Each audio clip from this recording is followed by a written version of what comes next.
Good morning. Welcome to Deer Corner. Out scouting this morning before it gets too hot.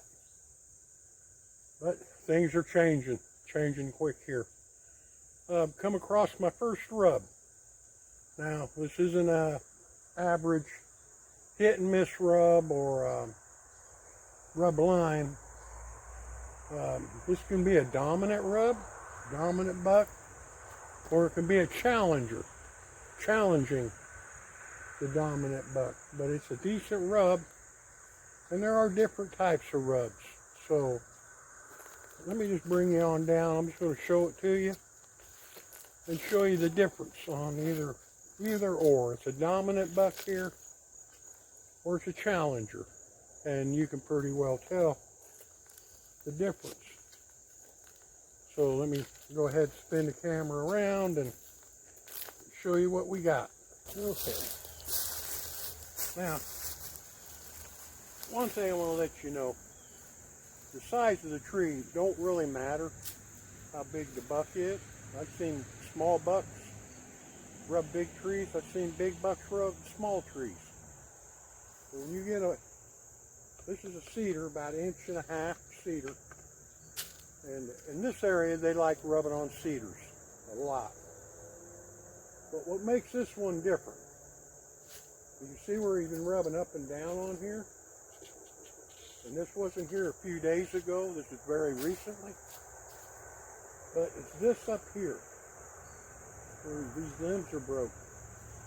And if you look back in here, you see where it's been rubbed on up here, up high. And that's not a small buck.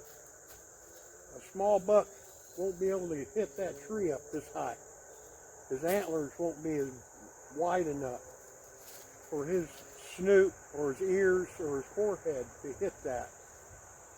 So it has to be a fairly good sized deer with a decent rack, but his rack is outside his ears.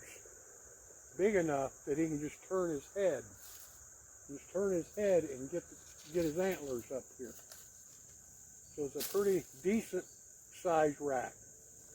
So that's one way to read a rub and kind of get an idea how big the buck is on a rub like this. Now, within a month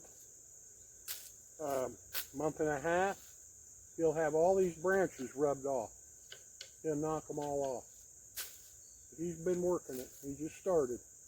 And I believe he's going to be back on this one, and there's a reason why. Just around the corner, we found our first scrape of the year. And it's got a couple very nice prints in it where he stood there and was working the tree limb above it. But I'm happy to see this. Happy to see my first one of the year like this. So I just want to bring that up, show you, kind of explain the difference, especially when you see him rubbed up here, how big a buck would actually have to be to turn his head to get his antlers to rub this up here and to break these limbs off. Because these are twisted. These are really twisted up. So, it's just something I'm showing you, a little old school. And you just got to get out in the woods and look at it. But I'm going to bring you on around, show you this scrape. It's about 30 feet from here that we found after we found this rub.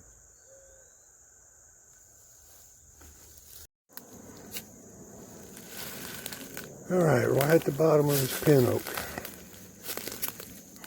First scrape. And what we did in July on this 7 acres, took the tractor and a bush hog and we mowed up through there. And it's right at the mouth where the timber starts and this overgrowth starts. Here's the scrape. Now I believe it's the same one that left the rub. But if you look, right there's a print.